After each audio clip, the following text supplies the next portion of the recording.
Paano nga ba tayo maglagay ng nickname o magpalit ng nickname sa ating Facebook account? Una, punta tayo sa ating Facebook account, scroll up, pindutin natin yung may 3 lines, ang settings sa above, at pindutin natin ang Meta Account Center.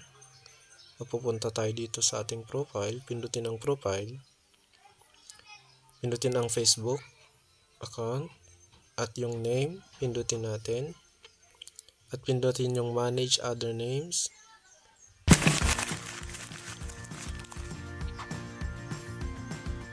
At dito, makikita na yung nickname at pwede ka nang maglagay ng iyong nickname kung ano yung nickname mo.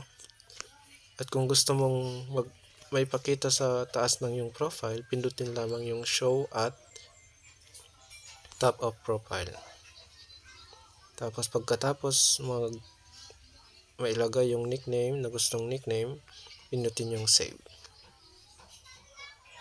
At ayun, pag okay na, then pwede na tayong bumalik sa ating Facebook account. Thank you guys for watching. Please like and subscribe for more videos. Bye!